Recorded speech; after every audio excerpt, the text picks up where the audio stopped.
నమస్తే welcome to రచ్చ media. AI మనల్ని కాదు, మనం ఏఐని శాసించాలని ప్రధాని మోడీ అన్నారు. భారత్ కొత్త సాంకేతికతను అందిపుచ్చుకుంటోందని తెలిపారు. ఢిల్లీలో జరిగిన ఏఐ అంతర్జాతీయ సదస్సుకు ఆయన ముఖ్య అతిథిగా హాజరయ్యారు. మానవ అభివృద్ధిలో ఏఐ కీలక భూమికి పోషిస్తుందని, ఎంత కీలక భూమికి పోషించినా మనం ఏఐ వెంట పరిగెత్తకుండా మనమే ఏఐని నియంత్రించాలని పిలుపునిచ్చారు. आज दुनिया में दो तरह के लोग हैं, एक जिन्हें एआई में भय दिखता है, वो हमेशा वैसी बात करते हैं. ऐसे लोग जिन्हें एआई में भय दिखता है, और दूसरे वो जिन्हें एआई में भाग्य दिखता है. और साथियों, मैं जिम्मेवारी के साथ कहता हूं, गर्व के साथ कहता हूं, हमें भय नहीं, भारत को एआई में भाग्य दिखता है, भारत को एआई में भविष्य दिखता है. పశ్చిమ గోదావరి జిల్లా తాడేపల్లిగూడెం మండలం మారంపల్లి గ్రామంలో మహాశివరాత్రి ఉత్సవాలు చాలా ఘనంగా జరిగాయి. 5 రోజుల పాటు సాంస్కృతిక కార్యక్రమాలు, అన్నమాచారి కీర్తనలు, కోలాట భజనలు, చలనచిత్రాలు, బాణాసంచతో 5 రోజులు చాలా వైభవంగా జరిగాయి. మారంపల్లి గ్రామ ప్రజలు మరియు పరిసర గ్రామ ప్రజలు సహాయ సహకారాలతో ఈ ఉత్సవాలు జరిగాయి. ఈ రోజు అన్న సమారాధన కార్యక్రమంతో ఉత్సవాలు ముగిశాయి. మారంపల్లి గ్రామ యువత ఈ ఉత్సవాల్లో కీలక పాత్ర పోషించారని ఆలయ నిర్వాహకులు తోట సూర్యాన్ని తెలిపారు. ఈ కార్యక్రమంలో కనపర్తి గణేష్, తోట మనీశ్వరరావు, మిర్యాల విజయ్, మిద్దె కనకరావు, వేంపల్లి రాంబాబు, వెంకట్రావు, సారిక, శ్రీనివాస్, రామశెట్టి, సక్తులు, దోలం బ్రదర్స్, కోటపల్లి వెంకటేశ్వరరావు, శ్రీమంతుల కృష్ణ, మిర్యాల రమేష్, ముద్దాల పండు, కామరాజు, గ్రామ యువత పాల్గొన్నారు.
శ్రీ రాజరాజేశ్వరి సమేత రామలింగేశ్వర స్వామివారి దేవస్థానం మారంపల్లి.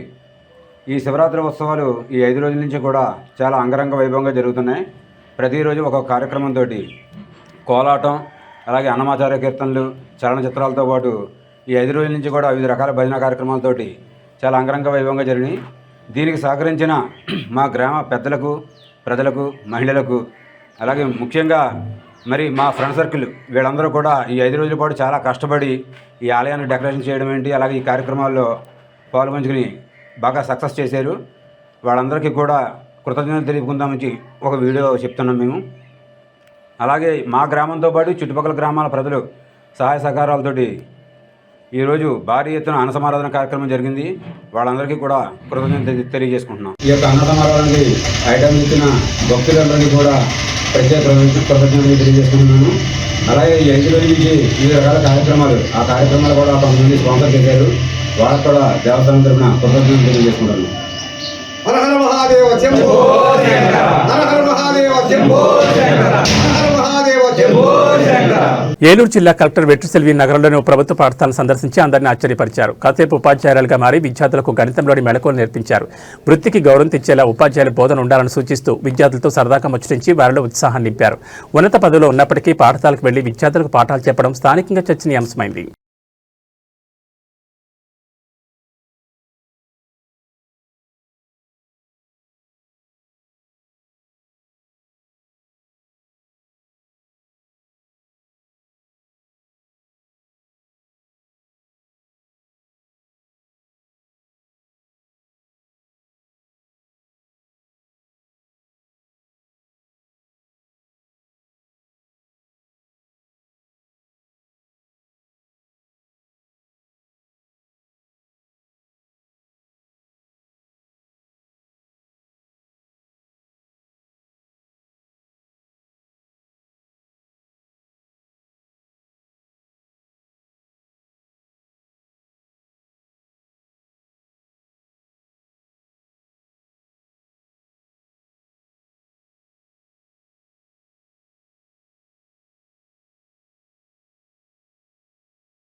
పశ్చిమ గోదావరి జిల్లా తాడేపల్లిగూడెం తెలుగుదేశం పార్టీ కార్యాలయంలో తాడేపల్లిగూడెం నియోజకవర్గ ఇన్ఛార్జ్ భవన మరియు ఇతర నిర్మాణ కార్మికుల సంక్షేమ బోర్డు చైర్మన్ వలవల మల్లికార్జున ఆధ్వర్యంలో సీఎం రిలీఫ్ ఫండ్ చెక్కులు పంపిణీ చేశారు. 48 మందికి 25,30,651 రూపాయల చెక్కులు అందజేయడం జరిగింది. ఈ కార్యక్రమంలో తెలుగుదేశం నాయకులు ఆకాశపు స్వామి, పట్నాల రాంపండు, దాసరి అప్పన్న, ముత్యాల సత్యనారాయణ, గంధం సతీష్, పద్మనాభని మురళి, సబ్ని విసు, కృష్ణమోహన్, గురుజు సూరిబాబు, ఎస్కే బాజీ, శ్రీరాముల విజయలక్ష్మి, ములగాల బాబ్జీ, అచ్యుత సత్యనారాయణ, ఏరుబండి సతీష్, ముప్పిడి రమేష్, ముత్యాల శ్రీనివాస్, మొండెం లీలా మరియు తెలుగుదేశం పార్టీ నాయకులు, కార్యకర్తలు పాల్గొన్నారు. ఈరోజు ఏదైతే పేద ప్రజల కోసం మరి సీఎం రిలీఫ్ ఫండ్ 48 చెక్కుల్ని మరి బాధితులందరికీ కూడా ఇవ్వడం జరిగింది. మరి ఇంత మంచి కార్యక్రమాన్ని ఇంతమందికి ఇబ్బంది లేకోకుండా చెక్కుల్ని మరి వాళ్ళ ఖాతాల్లోకి వచ్చేటట్టుగా చేస్తున్న మన ముఖ్యమంత్రి, జాతీయ తెలుగుదేశం పార్టీ అధ్యక్షులు చంద్రబాబు నాయుడు గారు, అలాగే తెలుగుదేశం పార్టీ రాష్ట్ర అధ్యక్షులు పల్లా శ్రీనివాసరావు గారు, మరి ఉప ముఖ్యమంత్రి పవన్ కళ్యాణ్ గారు, మరి ఈ అన్నిటికీ కూడా మూలస్తంభం మోడీ గారు, మరి ఎంత మంచి కార్యక్రమం ఈవేళ మరి ప్రవేశపెట్టినందుకు. అంటే గతం నుంచి వస్తుంది కానీ ఇన్ని చెక్కులు ఆరోగ్యశ్రీలో చేయించుకోలేని పరిస్థితుల్లో కొన్ని సందర్భాలు ఉంటాయి. ఎందుకంటే అక్కడికి వెళ్ళిన తర్వాత హాస్పిటల్లో ఆరోగ్యశ్రీ ఉండకపోతే ఇబ్బంది పడుకోకుండా ఈ సీఎం రిలీఫ్ ఫండ్ ద్వారా మరి ప్రజలందరికీ కూడా ఇబ్బందులు కలిగించని విధంగా ఈవేళ కూటమి ప్రభుత్వం నడుచుకుంటూ ఉంది. గత 5 సంవత్సరాలు మరి పరిపాలించిన 2019, 2024 మధ్యన మరి ఉన్న ప్రభుత్వం ఏదైతే ఉందో కొరగా 4-5 చెక్కులు పంపిణీ తప్పితే ఇలాగా ఇంత పెద్ద ఎత్తున చెక్కులు పంపిణీ కార్యక్రమం జరిగేది కాదు. ఈవేళ మరి ఇంత మంచి కార్యక్రమాన్ని ప్రజలకి అందిస్తున్న రాష్ట్ర ముఖ్యమంత్రి, తెలుగుదేశం పార్టీ జాతీయ అధ్యక్షులు మరి నారా చంద్రబాబు నాయుడు గారికి, మరి ఉప ముఖ్యమంత్రి పవన్ కళ్యాణ్ గారికి, మన యువ నాయకుడు ఐటీ శాఖ మంత్రి నారా లోకేష్ గారికి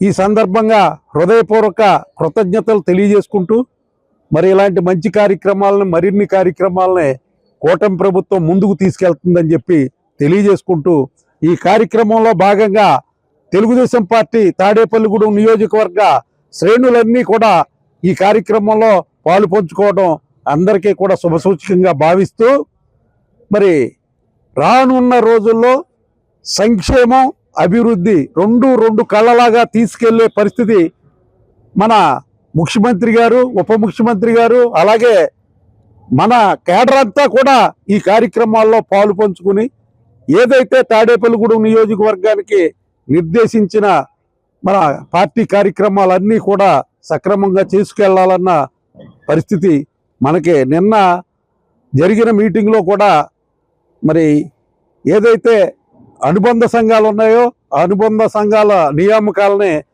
మరి పూర్తి చేయడానికి నిన్న మరి మన రాష్ట్ర నీటిపారుదల శాఖ మంత్రి రామానాయుడు గారు, అలాగే సీనియర్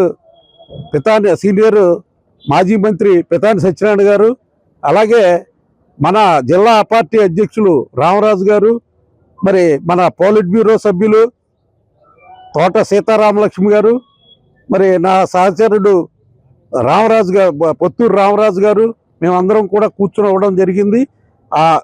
అతి చంద్రబాబు యువతకు నిత్య మోసగాడు, నిత్య వంచకుడు అని మాజీ సీఎం వైఎస్ జగన్మోహన్ రెడ్డి ఆరోపించారు. 1999లో నిరుద్యోగ భృతి అన్నాడు, ఎగ్గొట్టాడని 2014లో హామీ ఇచ్చాడు. ఎగ్గొట్టాడు, 2024లో మళ్లీ నిరుద్యోగ భృతి అన్నాడు, ఎగ్గొట్టాడు అంటూ తీవ్రస్థాయిలో దెబ్బ చేశారు. నిరుద్యోగ భృతి అంటూ హామీ ఇవ్వడం, తర్వాత దాన్ని చెత్తబుట్టలో వేయడం చంద్రబాబుకి తొలిసారి కాదు.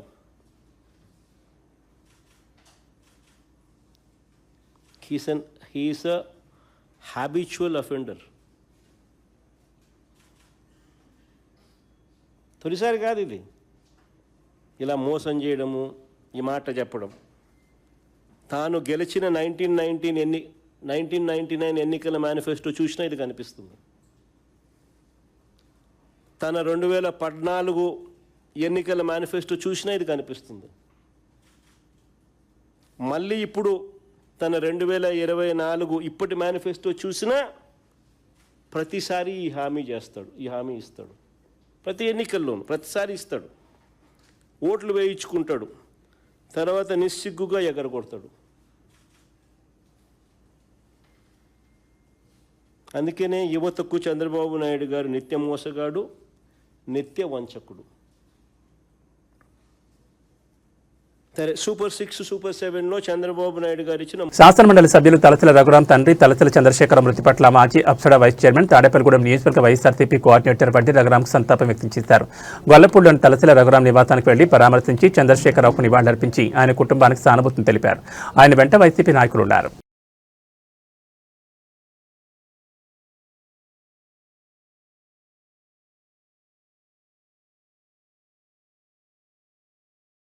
పశ్చిమ గోదావరి జిల్లా తాడేపల్లిగూడెం మండలం వెంకటరామన్నగూడెం డాక్టర్ వైఎస్ఆర్ ఉద్యాన విశ్వవిద్యాలయం ఆంధ్రప్రదేశ్ రాష్ట్ర ప్రభుత్వ ఉద్యాన శాఖ సమన్వయంతో ఆన్లైన్ ద్వారా ఈ మేధో మదన సదస్సు జరిగింది.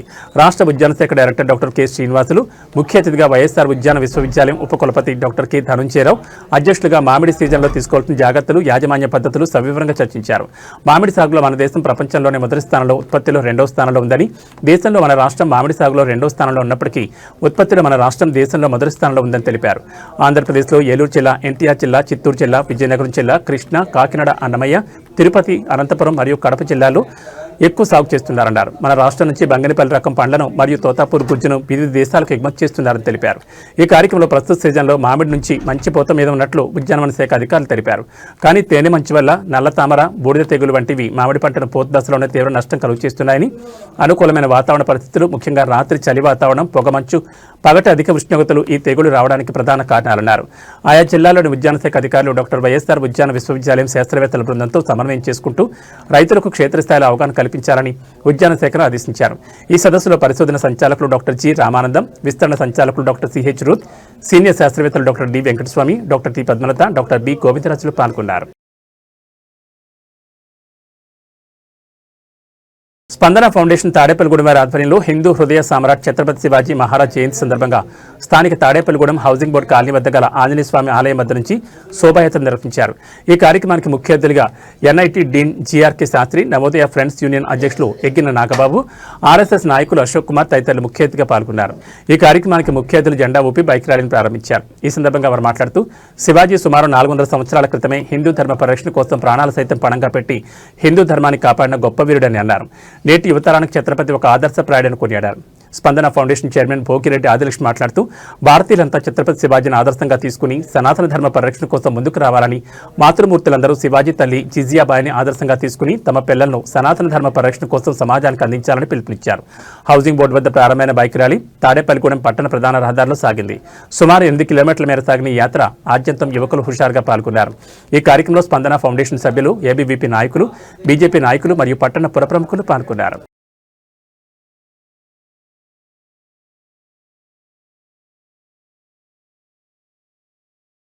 ఇవి రచ్చా మీడియా విశేషాలు. మరో బులెటిన్లో మళ్ళీ కలుసుకుందాం. నమస్కారం.